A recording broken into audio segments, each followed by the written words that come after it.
So without further ado, I'd like to pass over and maybe Ger O'Brien, if you'd introduce yourself, please. Yeah, absolutely. My name is Ger O'Brien. I'm 40 years in construction. I'm a plasterer by trade. Absolutely loved what I've done all these years, but now my main profession is I work as a speaker. I give talks to companies on mental health and well-being. I've been involved in health and fitness all my life, but now I help to change people's lives. Thanks, Ger. And My Timmy? name is Timmy Long.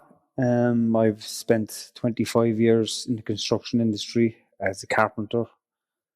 And last year I completed an honours degree in construction management, where I done my dissertation based on mental health within the construction industry, particularly within the subcontractors area. And I have also suffered from mental health issues myself and addiction problems with alcohol, drugs and gambling. Thanks, Timmy. James? Yeah, my name is James Leonard, and I host the Two Norries podcast with Timmy, which you were on yourself, Connor, and so was Joe, and it's themed around mental health, addiction, social and health issues. I work in the drug and alcohol services myself. I'm in recovery, have battled my own demons, so that's kind of what we talk about in the podcast. And I have a little bit of construction background too. I was a young apprentice at one time and did some labouring and stuff as well. So when I came into recovery, I ended up going to college. So that's kind of where I'm at now. Thanks, James. Ger, I know we spoke several weeks ago. We were just out of the COVID restrictions at the time, and I suppose one of the reasons we're doing today's event is it's post-COVID. It's been a very strange time for everyone, not only in the construction sector, but in society at large. I know you do a lot of talks on construction sites. What are you encountering at the moment in this post-COVID environment? What I've noticed at the moment is there was mental health and emotional issues before COVID actually started, but now it's even more prevalent. It's right across the board at the moment, especially in the construction sector, not to mention every other sector that's out there. But in construction, there's an awful lot of guys out there today that are suffering with their mental health issues. Okay, thanks. And Timmy, what are you finding at the moment? And you're a mental health advocate now. What are you finding out there in sites and in your own work life at the moment? When COVID kicked in, we had all the sites shut down, all the construction sites shut down, right? And it's a practical industry where men are busy working with their hands. And these guys then go home. They have to stay at home with the kids and the wives, or if they're on their own, and they're bored, right? And a lot of them have picked up addictions with gambling. A lot of them have turned into alcoholics if they weren't already, drug addicts if they weren't already. It's after becoming massive, because a lot of them might have had mental health problems previously, and because they were completely active within the industry, the construction industry, and then all of a sudden there was just complete standstill. How were they able to manage what was going on inside in their head, or whatever emotions they were they didn't have to deal with, So now we're left with construction sites with a lot of addiction, may it be drug addiction, alcoholism, gambling, whatever it may be. James, you're a professional now in this area. You're working in ETB as well as UCC. I mean, what are you encountering at the moment, not just in the construction sector, but just broadly out there in society? This post-COVID environment we're in, a lot of anxiety. What are you coming across at the moment? Yeah, well, I moved from the ETB to Coolmine. So I work in drug and alcohol services. I would say 90% of the referrals we get is alcohol related. So we've seen a huge rise in people presenting for help with alcohol.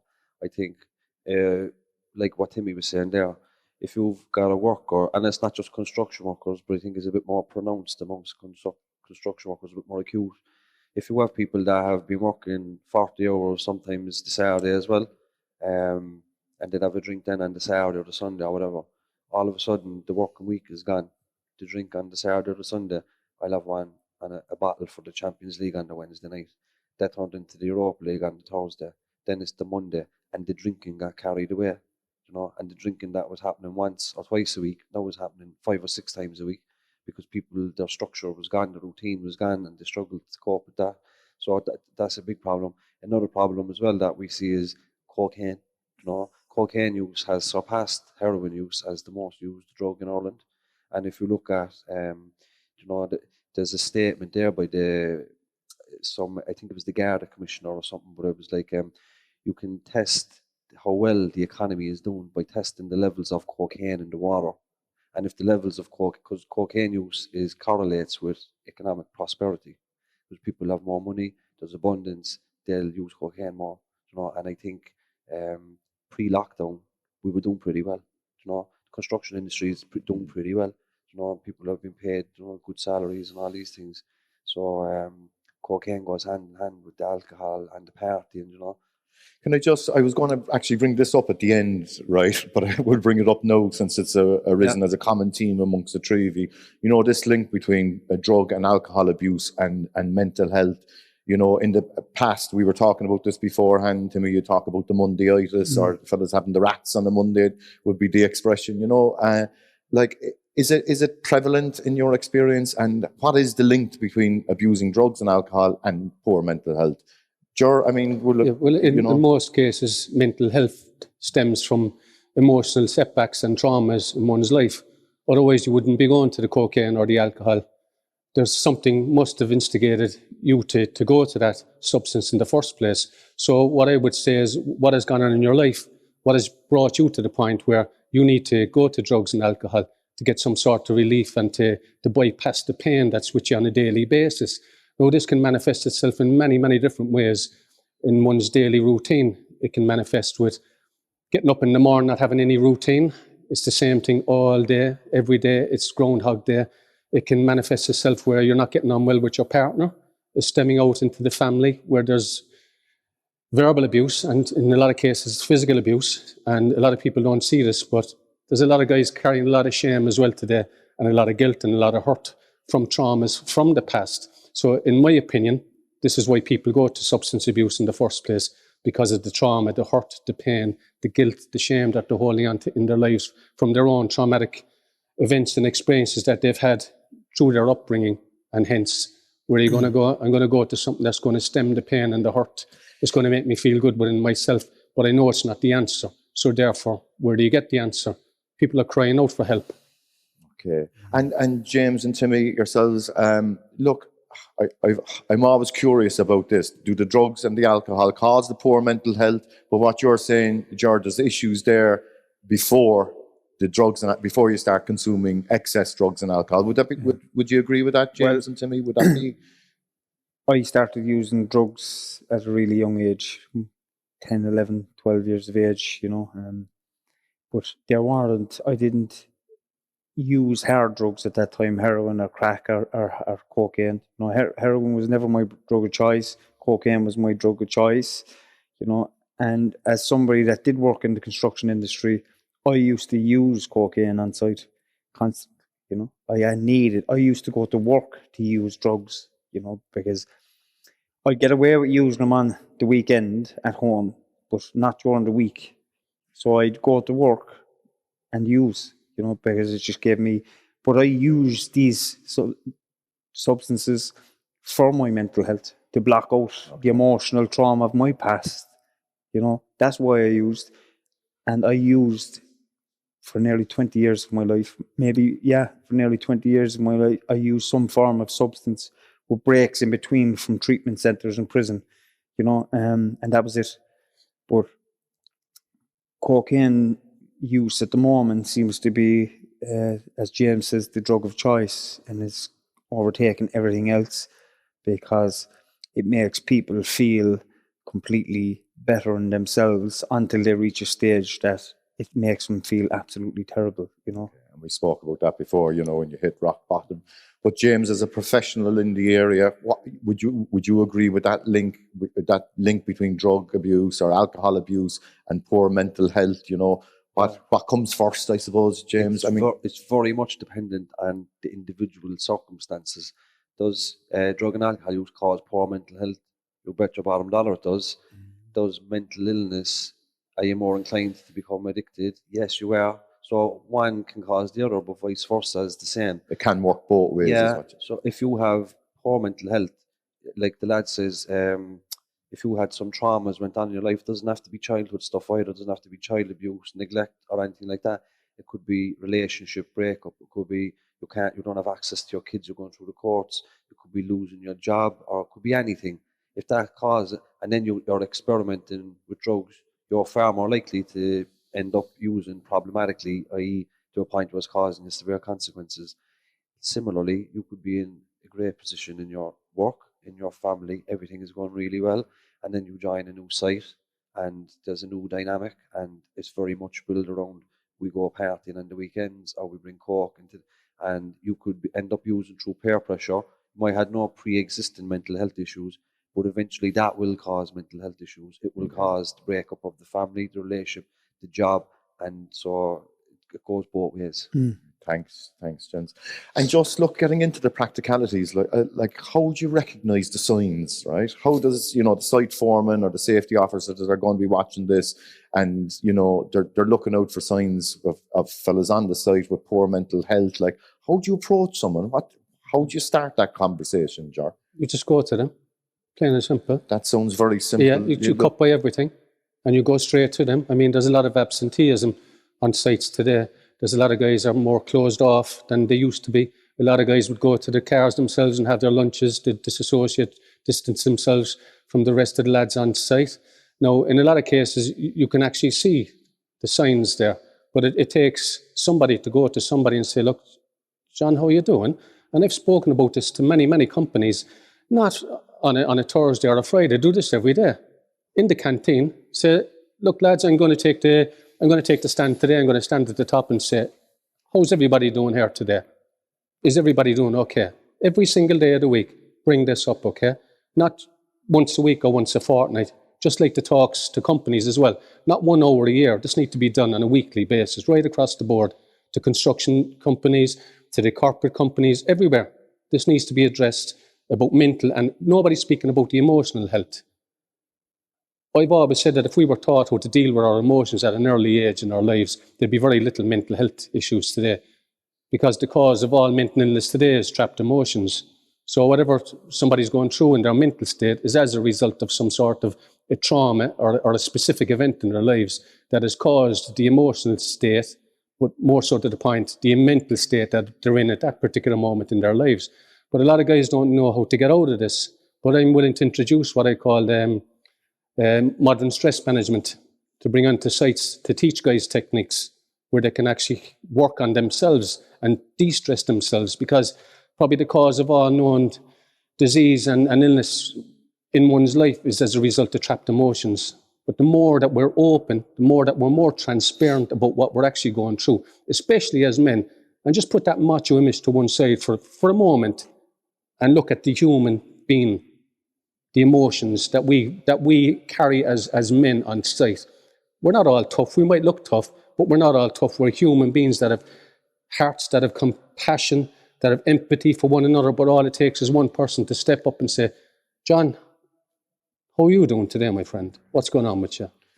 And James and Timmy, I'll open it up to the two of yourselves as well. Look, it's that step, taking that step to approach someone. And you said it there, Jar. The construction sector, it's a macho industry. You're using tools, you're using machinery. You're talking about the football or the match at the weekend.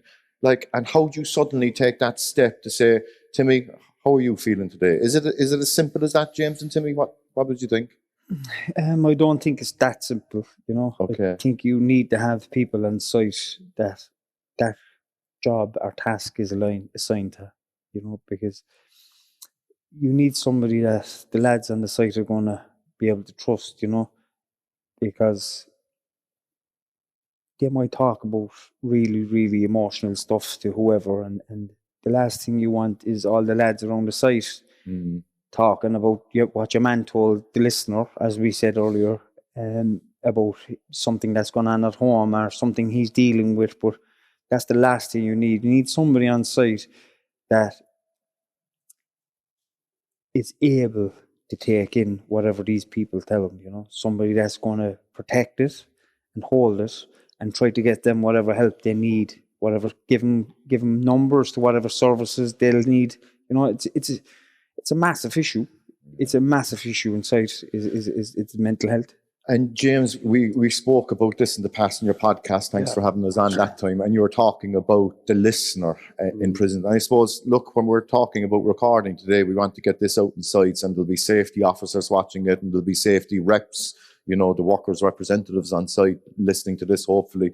You know, like, would you like to explain that concept of the listener that you came across in prison and how it works? Yeah. I think what Jordan Timmy said, the both are correct. Like, Okay. you don't have to have special training. You can be very direct, but at the same time, like if I see you on the site, Connor, and I see you feeling down, I don't need special training to go over and ask you, are you okay?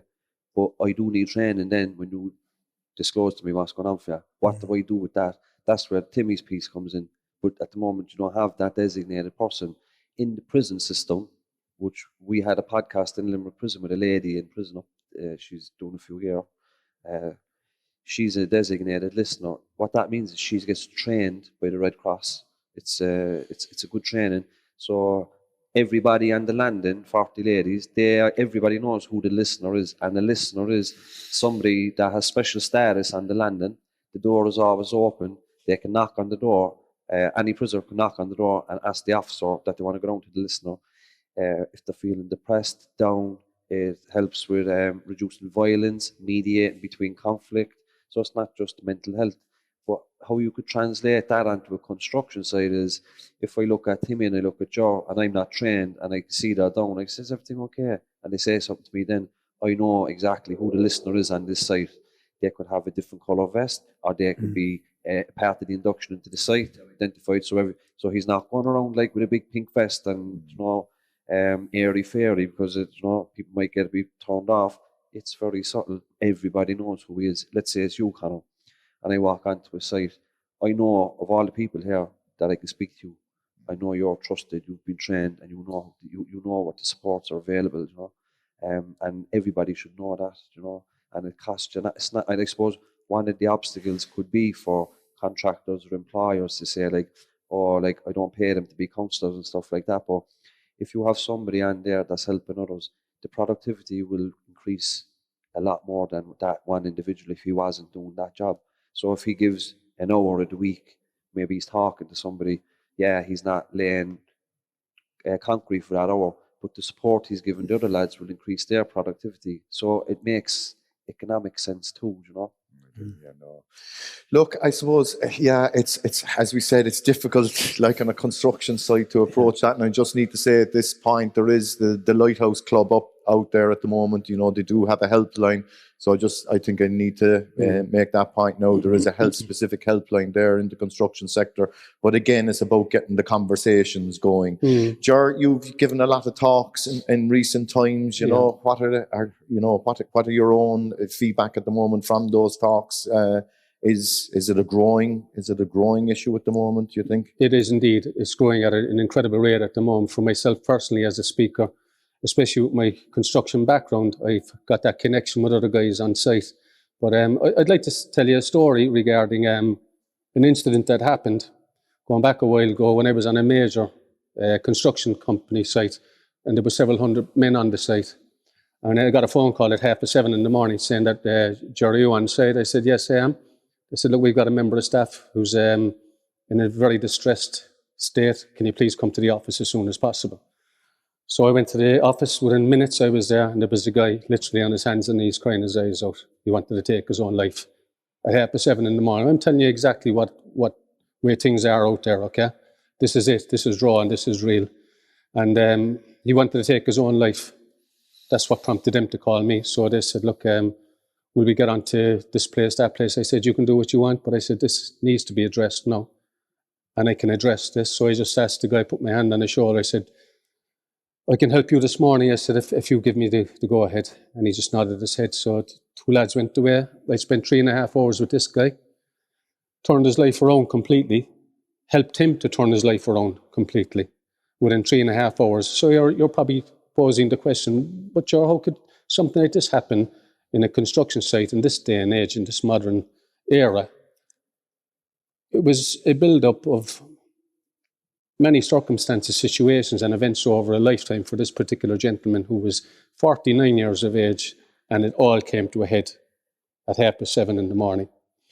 The stresses of work, the stresses of family, and all the personal issues that he had himself literally brought this man to his knees. Could I just stop you there, Ger? And maybe Timmy and James, you could pump in as well. But is that common that, like, it's suddenly, all of a sudden, there's all of this build-up of issues, and it comes to a point?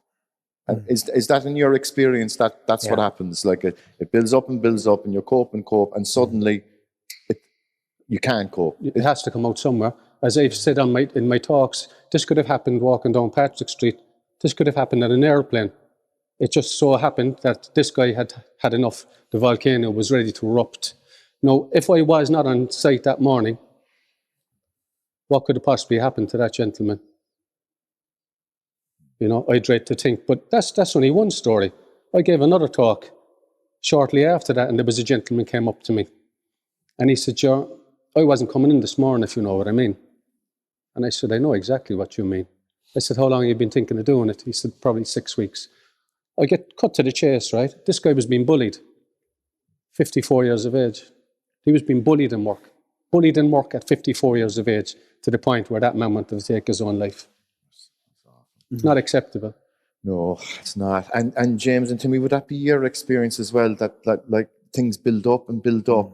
But is there any signals along that route or that journey before a fella reaches the point, like as Ger was talking about, at 7:30 on a Monday or Tuesday morning, like, and he can't take it anymore, or she can't take it anymore? But like, is there any signals along those steps that people can look out for or address, do you think? Well, just look for anything out of the ordinary. Just look at them. We can all read somebody by their facial expressions, if they're good or bad. You know, I was in a well-known builders providers there recently, and I was chatting to one of the staff in there, and he said that he came across this gentleman, right? He looked very, very sad. So he decided to go over to him and ask him, was he okay? And he told him that he wanted to take his own life, because he was told the day before that his wife, that he'd been married to for 40 years, was told that she had terminal cancer and she was going to die within a few months. You know, like, there was nobody in place for this man. This man was working on his own, and he was thinking of, what am I going to do if I lose my wife? I'm going to take my own life. You know, and getting back to the industry in general, it's a very, very fast-paced industry, Conor, right? And I know that because I'm in construction myself. I have my own construction firm.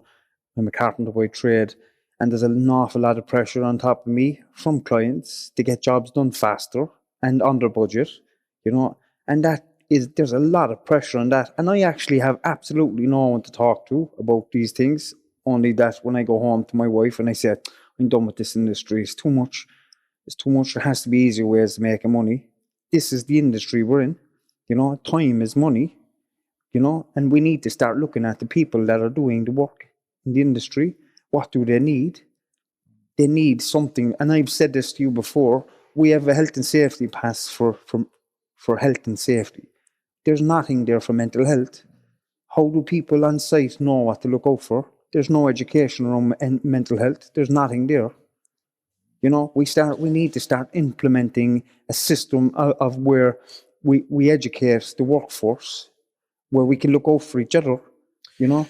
Look, and I suppose the industry is on that journey at the moment. Look, Timmy, it's something new. It's something I think that we all struggle to talk about at times or address, and it can be very, very emotional. It's a very emotional issue to address in what is, look, a very macho culture on site.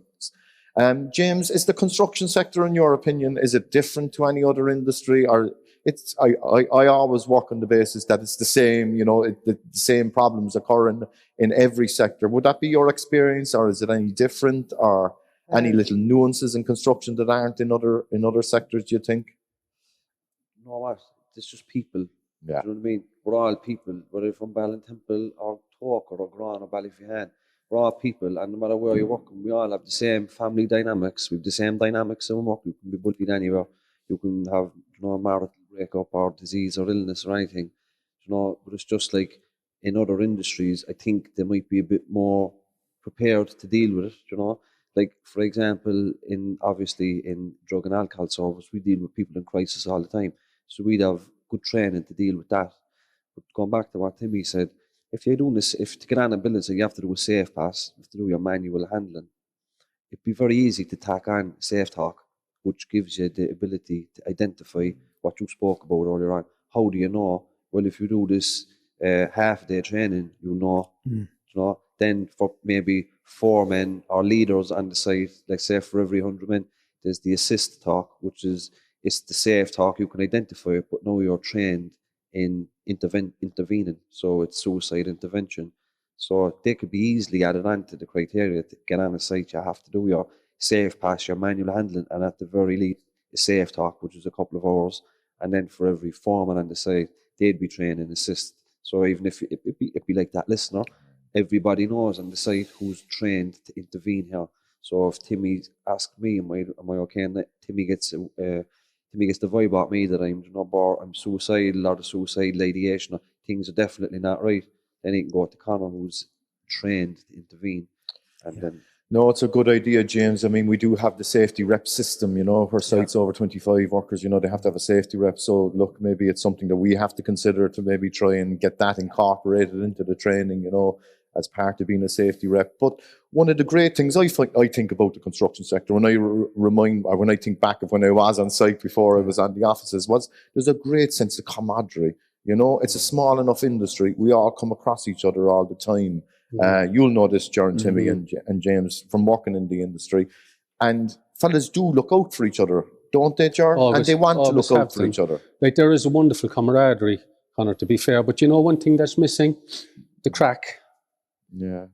The crack has been pulled away from us on site. Yeah. It's very difficult to have the crack today and get your task done at the same time. Is that because of the COVID restrictions? Not just that, it was there before that. It was there before that, Targets have to be met, money needs to be made, and we're all aware of that. But one thing that I am aware of, and I'd like to address this, and I want health and safety to address going forward, is when we do have toolbox talk, is primarily around health and safety. I can honestly say I don't think I've been at a toolbox talk where mental health has been brought up. And because people don't know how to bring it up. They don't, and it's great to have this platform today, Conor, and it's a full credit to the CIF for bringing this about, that maybe once they view this, that things will be implemented into more toolbox talks. But there's one thing I want to say, and you were talking about emotions and stuff a while ago, about us being emotional as human beings, and we are. We're construction workers, but we're just normal people at the end of the day. But did you know that there's a person takes their own life every 40 seconds in the world? Every 40 seconds. Okay, so by the time we started this talk, and by the time we finish this talk, let's do the maths. But not just that. I put this helmet, I borrowed your helmet earlier on, for a reason.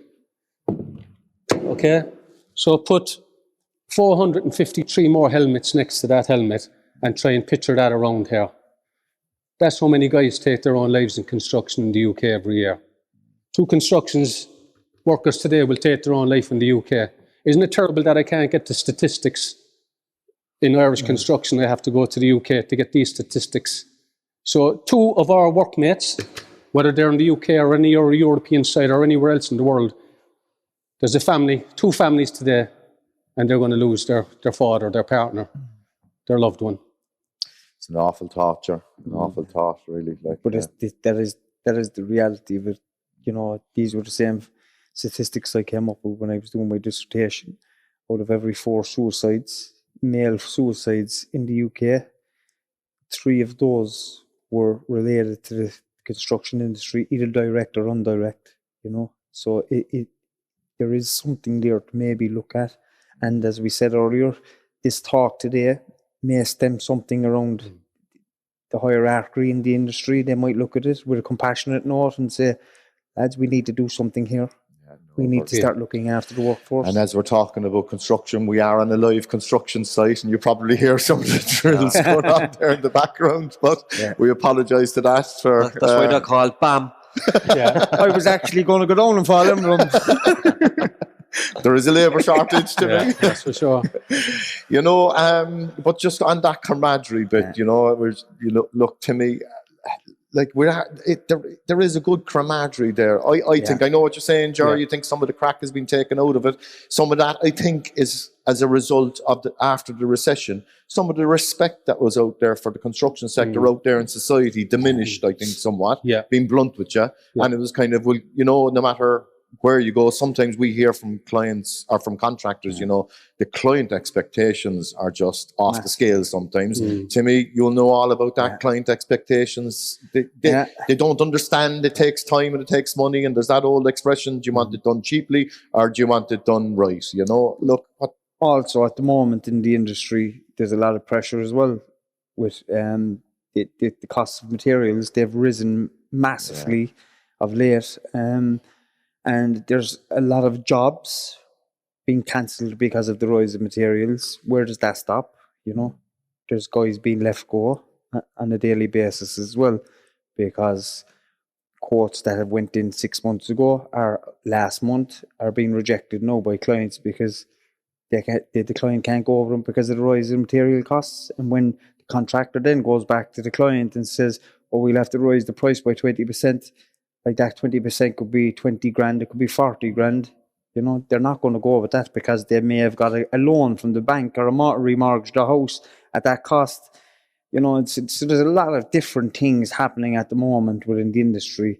You know, so it's a very good point. And James, I know you probably don't come across this in other sectors, but it is that there's always the pressure of time and money. You know, getting it done in time, getting it done. James, what would be good coping mechanisms? We'll say, getting back to practicalities, you're a professional in this area.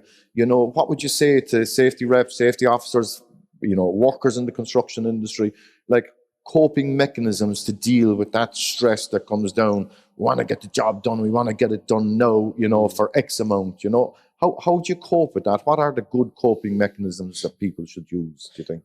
Well, in addiction services and mental health recovery and all that, there's no one thing really. It's about having a balance, a good balance between your work life, your social life, looking after yourself physically, mentally, socially. So it's, when people become so under pressure with work and deadlines and meeting quotas and all these things, something is suffering, you know? Like if you look at your life in a wheel, right, and you split it up into segments and work is one part, and social life is another, health and fitness is another, relationships is another, and if you score them all 1 to 10, I suppose what we would do is with people in addiction is score them all on 1 to 10. A good balanced life means no, you're okay.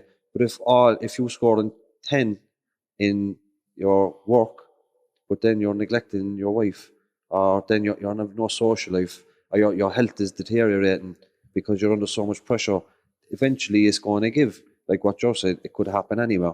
It will build up over time, but you can't maintain that forever. And what you went back to something what you said, I think the construction industry did take a lot of damage post the recession because a lot of families was burnt. A lot of families had loved ones emigrate to Australia and Canada, and people don't want that. Do you know what I mean? We have the legacy of that now. You spoke to us about it, is trying to get people into the construction industry, trying to get new apprentices, because there's the perception out there that college is the safer bet. And there's when you have a lack of workers and a lack of tradesmen, there's way more pressure on the likes of Timmy and yourselves to get the jobs done. And there's a huge demand for the services, but you've limited capacity to deliver the services, you know, and COVID then, it's like a perfect storm. So there's a lot of pressure on what you said is a small cohort, relatively speaking, but they make such a contribution to the country. And when the construction workers go down, it has a huge impact for everybody else. Do you know what I mean? So it is vital that we do get construction workers in. But I think when you come on the podcast, when Joe spoke to us and Timmy, I think, and even this, it'll all go a long way to help. Do you know what I mean? But it's about building on the momentum and not doing these in isolated talks and then boxing it off till next October. You know, it's about driving it home, going to the boardroom and say, right, lads, these are the suggestions. This is what's working elsewhere. Let's implement it. Let's devise a new safe pass. Let's add what you spoke about earlier on. You know, that one individual that sounds like you've something already in place there that just needs to add on to it. You know what I mean? There's already a mechanism and something there, so it's just about now kind of driving on with it. Yeah, look, the industry, I mean, we did tackle, look, the whole area of accidents on sites, and we put in place a lot of measures have been put in place over the last number of years. You know, the mandatory safe pass, if you want to operate machinery, you have the construction skills certification scheme, manual handling, you know, scaffolding has now become an apprenticeship in recent times. You know, we've done all of these measures have been put in place. So the structures are already there. We probably just need to add little pieces onto those various different mandatory training structures that are in place, which is a good. But just getting back to you there, James, you're talking about doing a check. Would you think everybody should be doing that check at the moment? We've all come out of COVID. There's been this blind panic to get, not blind panic, but just rush to get jobs done. So maybe we just need to take a little check with ourselves. Do you know if you walk onto a building site and there's a wire in the way that's dangerous, whose responsibility is it? Everyone's. Everyone's. Yeah. So if you walk onto a building site and you see somebody who's struggling, it's everybody's responsibility. Yeah. So it's not like everybody needs to go over, but if you don't see anybody going over, you need to go over. If you see the need for it, go over and do the deed. Go over and ask him. Then maybe he'll tell you fuck off. Sorry for the language. He might tell you that, but maybe he might say, you know what, I'm actually struggling. And then he said, all right, I know this person here that'll be able to help you. I don't know myself, but this person will, you know. So I look at it like a faulty wire. If something needs to be said, go and do it. And it's as simple as that. You need to bring it, because they're not going to say it to you. You need to bring it to that person or persons. And they don't even have to look as though they're struggling. It needs to be said overall to everybody on site. Are you suffering with your mental and your emotional health? Is it affecting you?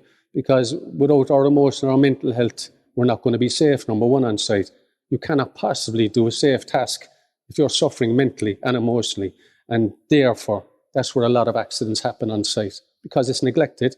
And again, this platform, hopefully, it's not even hopefully, I think this will start the ball rolling regarding construction sites, health and safety, and they will implement a lot of different policies on sites going forward from this talk today. So look, gents, thanks very much indeed for coming along here today. It's Construction Health and Safety Week. It's great to have, you know, mental health discussed as part of Construction Health and Safety Week. And what you've said there, Jar, you know, mental health is integral to safe working practices on sites. You know, I think that's what I took from yourself, Jar. But any closing comments? Maybe James will start over. Yeah, like if I go back to that thing with the wire, if you see the need, you have to go and check it out. Like what Joe was saying, be direct. If I ask you, are you okay with your emotional health? Is there something going on for you? What's the worst that can happen? You say, where by blah. Or else he says, no, I actually am. But nobody's ever asked me direct, so just be direct. Thanks. And if someone is struggling with their mental health or any form of addictions, you know, myself and James have a podcast which is called the Two Norries Podcast. And Jora's also on it, you're on it, and there's a lot of very, very inspirational people on it as well. And you might get what you need from it. May it be an addiction problem, may it be some form of mental health issue that you have. Check it out, and you'll hopefully you'll get whatever help you need from it. Thanks, Timmy, and well done there on the advertisement as well for the Two Norries podcast. Best of luck with it. You certainly, I must say, look, James and Timmy, you've done an awful lot of very good work there in starting the dialogue going. Jar, any closing comments from yourself? If you're suffering emotionally or mentally, the most important step is to make that step. Because without that step, nothing is going to change. And if you always do what you've always done, you're always going to get what you've always gotten. So you need to make a change in your own life and take full responsibility. But the most important thing is to talk. Thanks very much, Jar. Yeah, make that step. Just make it. Just make it. Make that step. Look, thanks very much indeed. As you can hear, we're on a live construction site today. There's some noise in the background, but I'd really like to thank most sincerely James Leonard and Timmy Long from the Two Norries Podcasts and Jar O'Brien. I think it's been a great conversation here today. I really mean that, gents. And look, most importantly, to everyone working in the industry, to the safety officers and the safety reps, hopefully you will play this on site, you'll get the conversations going, and that we as an organisation in the Construction Industry Federation will start to have a look at maybe some of the suggestions here today, including that of a listener, including that of tying in, you know, talks on mental health into the Safe Pass system or other aspects of the mandatory health and safety training that we have on site. Of course, I'd also like to thank Brian and Alan from Unity Media and the professional manner in which they've recorded everything today. And of course, also to BAM, Ger Maloney and Will Leahy, who've given us the use of the Counting House Stroke Event Centre site here in Cork for recording this event. So look, thank you, and I hope you all get something out of it.